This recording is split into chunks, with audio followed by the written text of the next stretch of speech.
I miss Dave Chappelle. I really miss Dave Chappelle. I miss the witty and sarcastic tone of his shows.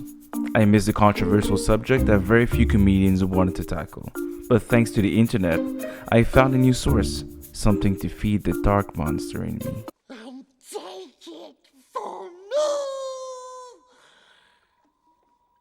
For us. Yes, we meant for us. While checking my social media feed, one of my friends posted this video and I was immediately hooked.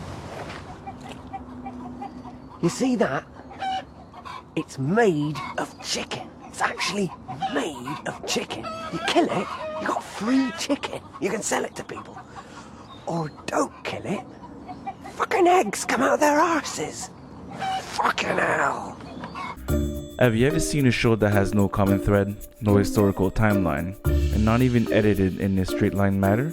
Therefore, I present to you Mitchell and Webb. This British comedic duo is a great example of what great sketch comedy really is. It's witty, genius, and a terrific social commentary. Similar to George Romero's work, but without the zombies. Everywhere. What the hell is it? Looks like a shopping center, one of those big indoor malls. What are they doing? Why do they come here? Some kind of instinct, memory, what they used to do. This was an important place in their lives. Like Louis C.K., both are very sensitive to BS, like very sensitive. What mustn't you feed hedgehogs? Bread and milk. Exactly, bread and milk is a bad idea. People do it. It gives them diarrhea and they dry out.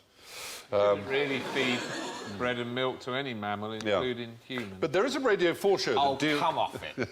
Well, you shouldn't feed humans bread and milk. No, not really. What do you mean, not really? It's absolutely demonstrably fine. No, it's not very good for you. Well, it's fine. Bread and butter We've been pudding. drinking milk and eating bread for ages. Why is it suddenly a massive problem? Oh, Yeah. no, actually, we're supposed to live till we're 250. But no, we've been eating all this poisonous bread and milk all the time. We can barely live past 98.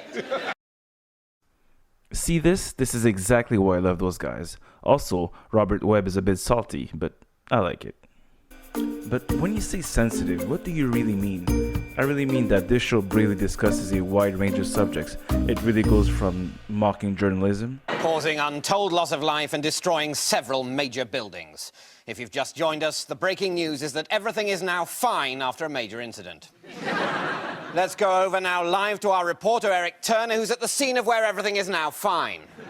Thank you, Tim. Yes, the news we're getting from the security services is that everything is fine here and back to normal. That's the latest. As you can see behind me, everything is now fine. Ignore the smoke, that's just from the recent explosion, because, as I say, everything is fine now.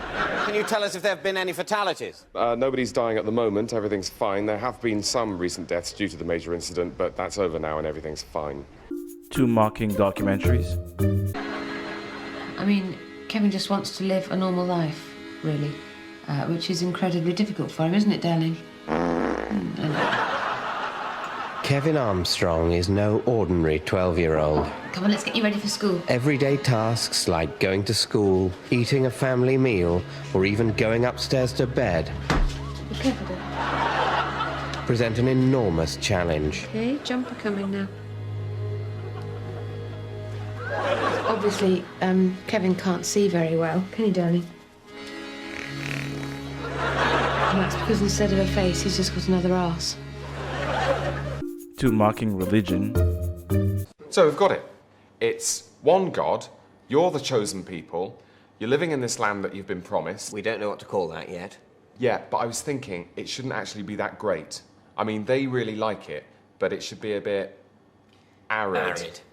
I can't believe you're trying to complicate the spin-off. I mean, it's already a spin-off. I think it really needs it. Look, if you've got the plain, grumpy, annoyed ones, and then you've got the sort of more colourful, nice paintings, do what you like as long as you confess it ones in fantastic gear, and then you've got the sort of weird Eastern ones with funny hats who don't sort of much come into it, then, you know, I think that gives it some meat. I think you're expecting far too much of people. I think it really needs it. I think we should stick to the... Stick to the what? I mean, I'm just trying to add a bit of interest here, because there's no getting away from the fact that the Messiah has come and then gone away again, and where does that leave us?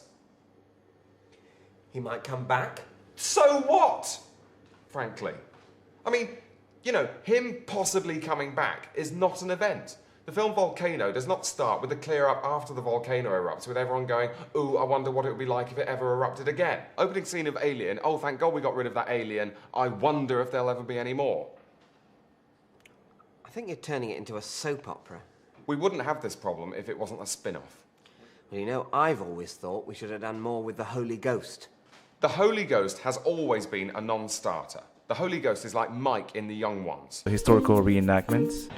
Hans? Have courage, my friend. Yeah. Hans, I've just noticed something. These communists are all cowards. Have you looked at our caps recently? Our caps? The badges on our caps. Have you looked at them? What? No. A bit? They've got skulls on them. Have you noticed that our caps have actually got little pictures of skulls on them? I don't, Hans, are we the baddies? Taking a stab at overly dramatic movie trailers.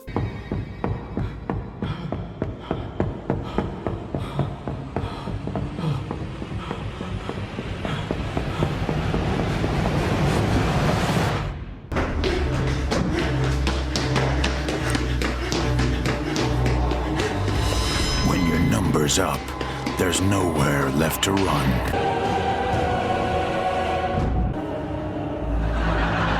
This summer, prepare to be astounded.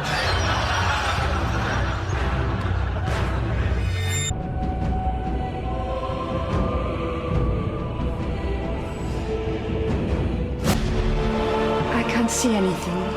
You have to look with better eyes than that. My God, I see it.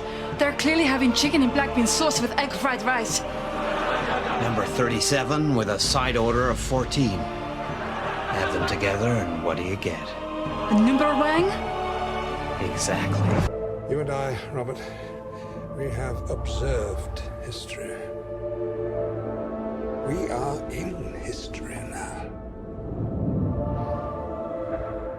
We are in the middle of a war, one that's been going on forever, to protect a secret so powerful that if revealed, it would devastate the very foundations of mankind. We've got to solve this, Charles. Why? Because otherwise the world might end. In a world which might end, only one man knows the answer. The last tomb of the Knights of Wangernam. We're in the middle of a war, Charles. I thought he was dead. Don't give away the twist. And even some self-introspection about their own careers and personalities. I mean, where did they get the idea that you're the clever one? You're nowhere near as clever as you think. Well, neither are you. Yes, but at least I know I'm not. What? You know you're not as clever as you think? Yes, unlike you. So how clever do you think you are? Very clever. And how clever do you know you are really? Well, less clever than that. You've laid some kind of trap. So, to recap, what's good about you as opposed to me is that you know you're several degrees less clever than you think you are, and that's somehow morally healthy, whereas my opinion of my own intelligence, as flawed an evaluation as anyone's is likely to be, is deemed unreliable because of its albeit subjective consistency. You do see why you never get laid, don't you? And even sports cannot escape the wrath of Mitchell and Webb. It's all here and it's all football, always! It is impossible to keep track of all the football, but your best chance is here. Thousands and thousands of hours of football, each more climactic than the last. Constant, dizzying, 24-hour, year-long, endless football. Every kick of it massively mattering to someone, presumably. Watch it all here, all the time, forever. It will never stop. The football is officially going on forever. It will never be finally decided who has won the football. There is still everything to play for, and forever to play it in. So that's the football. Coming up, watch it, watch the football, watch it, it's gonna move, watch the football, it's football! I just wanted to give a big shout out to the editor. Great job, it's fantastic. But their show is also creepy, very creepy. And then on the Wednesday, Dan, it's the bath scene. Dan, now, we've talked about this, haven't we? You're fine with the nudity, aren't you, Dan? Yeah, absolutely fine, yeah. I mean, people don't have baths with their pants on, right?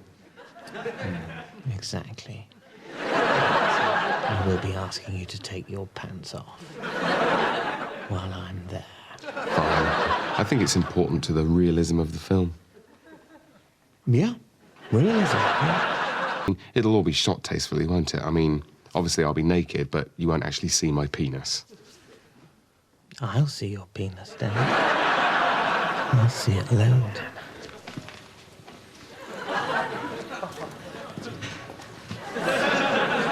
We thought that rather than your character getting into a bath, what would be better is that if your character was still naked, but instead of getting into a bath, getting tied to the wheel of doom, which is then revolved. Why the change? We just thought it was more visually interesting. Yes. Yes, I suppose it is. Who are all these people? Just some random people. Right. So we're a little bit pushed for time, Dan. So, if you could just slip out of your dressing gown and get yourself tied to the wheel of doom, we'll start filming. But what makes this show so good and weighty? I'll highlight some points, of course, but not all. There's a dark theme that reigns over the show that highlights failure, also criticizes society, similar to what Dave Chappelle did previously, and also showcases the very self-loathing British style of comedy. By the way, this self-loathing comedy is suggested to come from the signature of the Magna Carta, the document that limits the power of the royal family, not the Jay-Z album. The British pretty much invented the rule of law that makes the government work for the people instead of the opposite. By creating the rule of law, it created a new precedent in the way of being British. Add to this World War II and the opposition from Nazi Germany, now the European Union, North African immigrants, and Brexit, you just have a cocktail of toxic events. Also, one of the root causes of this self-hatred is the rule that free speech might be perceived as hateful when one opposes a way of life. The British also have a very different way of living compared to North Americans. The best example of this is it's not uncommon to have no blinds to cover your windows. It just shows to people around you that you live in orderly fashion. But let's get back to our discussion. End of the nerd moment, please. Thank you. One of the reasons why Mitchell and Webb are so effective at sketch comedy is most probably the acting. The best way to explain it is by letting Sir Patrick Stewart explain to you what is physical comedy and how to get it done. I will show you the quadruple take. Now, what you have to understand about the quadruple take is it is not in the same style as the take, single, or double take, right? It's a different style of physical comedy. So here we go, just running through the take, the double take, the triple take. Her buns are the best. Single take. Double take. Her buns are the best. Double take. Triple take. Her buns are the best.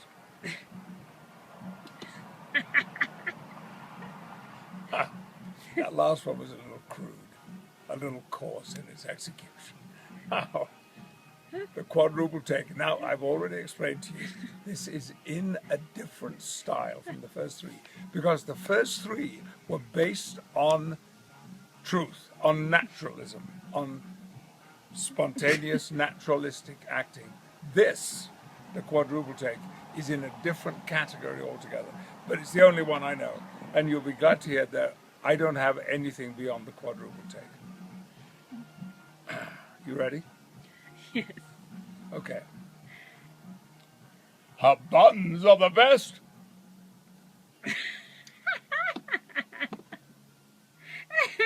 Well, thank you, Sir Stewart, for this quick acting explanation.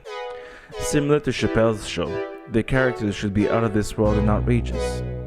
In order for the audience to quickly get a sense of the situation in a very short amount of time, it is critical that the actors are not subtle in their Hello and approach. welcome to Changing Meals. This week I'm going to be cooking a meal for Barry Watson, who's a teacher and lives in this house here.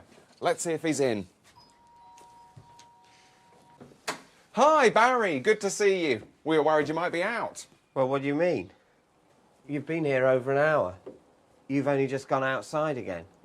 So, what's on the I'm agenda? mic'd up. So where's the kitchen? Well, it's where you set up all those lights. Yeah, of course it is. Excuse me. Come on. So a very high heat to sear in all that lovely flavour, and then just turn it right down and leave it to simmer. How are you getting on there, Barry? Can't the runner chop these as well? Well, you've done a manful job there, Barry. Right, well, the next step, as always... I only did that one. The next step, as always, is for She Barry... did the rest. The characters should be one-dimensional and hammer only one very specific aspect of their personalities, which both Mitchell and Webb execute very well. In another show, Peep Show, they introduced another character that has a linear story, but is very consistent in his approach. One of the fan favorites is Super Hans, an off-the-cuff womanizer, a drug addict but with somehow a sweetheart, is consistently on the search for drugs or fighting to not take. CP to the lattes, going straight edge, doctor's orders. You're kicking everything. All right, but you don't mind me? Nah, mate, nah, you have your fun. Cold beer and a nice little fucking smoke. Don't let me stop you. Right, well, let's crack on. Don't say crack, Jez, yeah? Please, not now. The next step is writing and filming. How do you put someone in context in less than 30 seconds? How do you do it? You flesh out the idea so well that you cannot help but think about anything else. Plus, you give the audience a massive reference by adding some well-known elements that you're trying to discuss. Look at the following clip. The writers included a very short intro to the sketch to signal the watcher that they're filming an action type of sketch, bringing the watcher to relate to other shows. Think Bear Grylls. Then, you add the physical comedic effect as Sir Patrick Stewart demonstrated earlier. Add props, big costume, ridiculous makeup, and prosthetics for the finishing touches. So, what's next? You have to film with intention. What do I mean? You have to film with the same style that the medium requires. An example. In this clip, Mitchell does a clear portrayal of Hercule Poirot, a French detective. Agatha Christie's Poirot was shot in 1989 and is established as if it happened in the 1900s, so the elements in filming were shot in the same visual style as the original series. The colors, the decor, the costumes all match the intent of replicating the series shot in 1989. Next is a technique that I like to call repeat and escalate. First, establish the premise.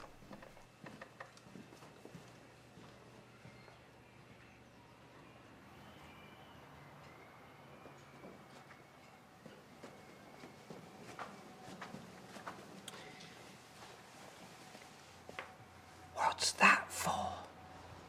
That's just my trumpet. You're not going to play that in here, are you? No, it's for later. Because that would be very distracting.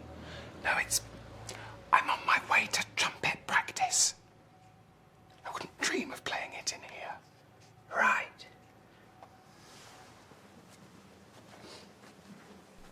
Now make it a little bigger. Oh, it's just some drinks. You're not allowed to drink. Oh, I'm not going to drink it in here. I'm on my way to a party, and I forgot that I was coming in here. So I got all this too early. Right. And bigger. You can't use that in here. What? You can't use that. Could you keep the noise down, please? Sorry. I was just propping it up so it doesn't slip.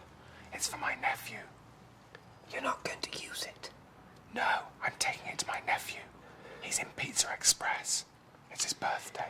Right, just don't use it. And even more bigger. This time it's huge. You can't use that in here. Oh, I wasn't going to. It's for later. You can't. I've just bought it. And the people at the shop offered to blow it up for me because they've got an electric pump. And stupidly, I said yes, forgetting that I was coming here on my way home. I hope that's all right. Well, as long as you don't distract anyone. Oh, no. I'm not going to fuck it until I get home. Or do it with characters instead. The last 15 or so years is that shopping has become a kind of leisure pursuit that people can actually enjoy, you know? Yeah, you're right. People have got a lot more money and everything's just a hell of a lot more relaxed now. Can I help you, sir? Yeah, cheers. I'm just vaguely looking at suits right now. Something cash, but also kind of cool and dark, so you can wear it in the evening. A business suit that is simultaneously a dinner suit and a tailcoat and a pair of pajamas. Yeah, around the kind of 100, 150 mark. Which is fashioned from sackcloth and string.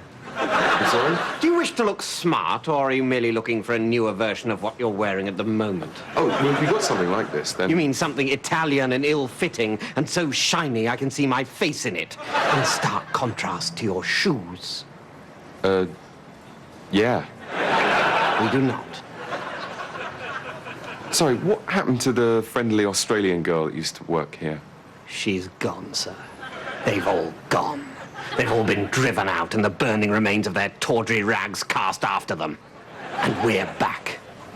Who? The incredibly intimidating and aristocratic people who still unaccountably sell clothes. And I'm afraid we don't like being talked to by people with their hands in their pockets. I beg your pardon? I'll overlook it just this once. Listen, I've seen you in here before.